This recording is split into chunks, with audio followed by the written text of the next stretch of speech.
Peace of Christ to you. I am Father Art Cavitt of St. Nicholas Parish and the St. Charles Lwanga Center, both in St. Louis City.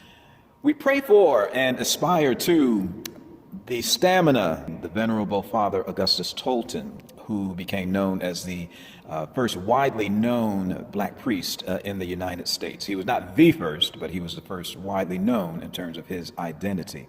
For the focus in his ministry, for as long as he could do it, in the midst of trial and tribulation and in the midst of the times that he lived in, not unlike ours, with obstacle upon obstacle, with a paradox in the country of beauty and ugliness.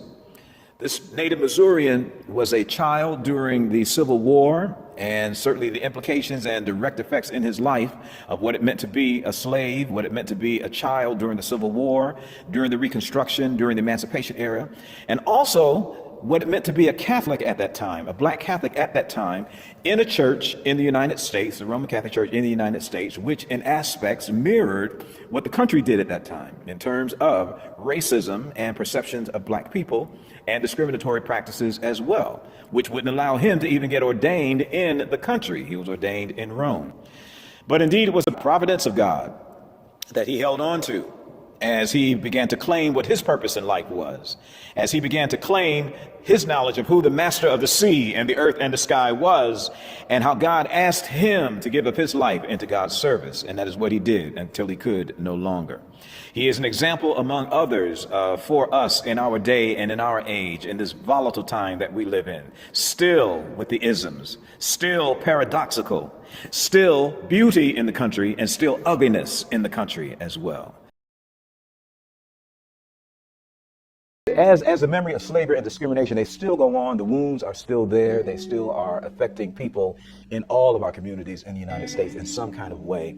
I tend to call it insidiousness. You know, it's not necessarily saying that I have to use the N-word in order to expound or express some racist, ignorant even feelings about a different culture or to be xenophobic about some things in this.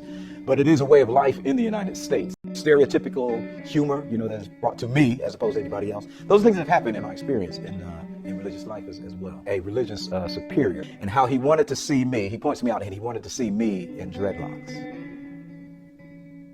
Hones in on me. High art was too much to say, you know, or art how things are going is that's too much to say. That's too much of a diversion from where this thing was. The question came to hair and how he wanted to see me in dreadlocks. All right, now in my immediate reaction, I told him, well, why don't you make use of dreadlocks? You go get your hair permed if you love dreadlocks and put some on you.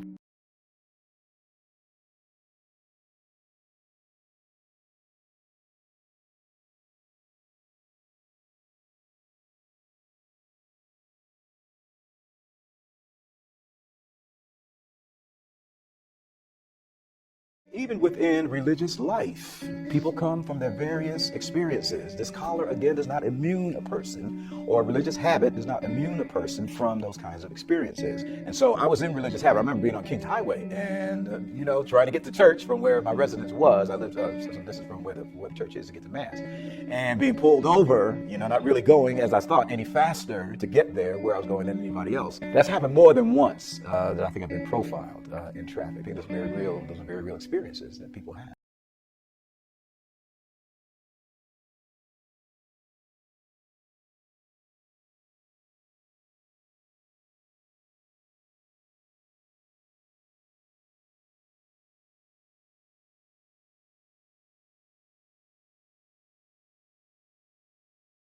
But something that we should work into the gospel to say, how can we do things differently? How can we open wide our hearts to invite other communities into where we are, as well as hoping that the invitation comes to be invited to other places as well.